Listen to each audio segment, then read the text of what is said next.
Mambo vipi brother? Safi kabisa brother. Uko poa? Shukuru bana, safi. Safi, karibu sana. Ningependa utuambie site visit ya leo imekuwaje? According to my point of view, site visit ya leo ilikuwa shwari kabisa. Napata kujua mengi kuhusu Kombani, especially mimi kama mgeni. Nilikuwa sijui chochote kuhusu Kombani, lakini sasa hii niko na know how. Ushaona? Najua Kombani wanadeal na nini, na gani nataka kutoka Kombani, kama ni lands na malipo, na kuhusu pia kama ni nyumba ya tayari.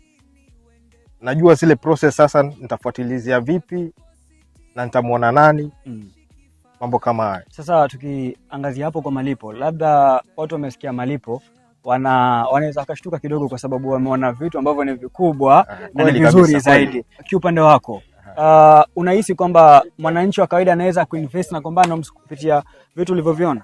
Kulingana na vile nilivyoona na malipo na maelezo, mwananchi wa kawaida anaweza kama ana bidii na ana hamu ya kufanya, anaweza.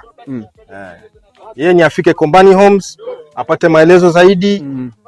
Msiogope, fikeni Kombani Homes, mtapata maelezo zaidi, mtaelezewa namna ya kulipa na utajikombolea plot yako na nyumba yako inshallah. Karibuni sana Kombani Homes. Kama mlivyosikia brother amesema kwamba malipo mtu yote yule anaweza akalipa. Kabisa, si mdogo si mkubwa, si mwananchi wa kawaida si yule wa juu. Hatubagui, hatuchagui. Mdogo rafiki, mkubwa rafiki. Karibu Kombani Homes Limited, the guide to your home. Kutatua shida yako.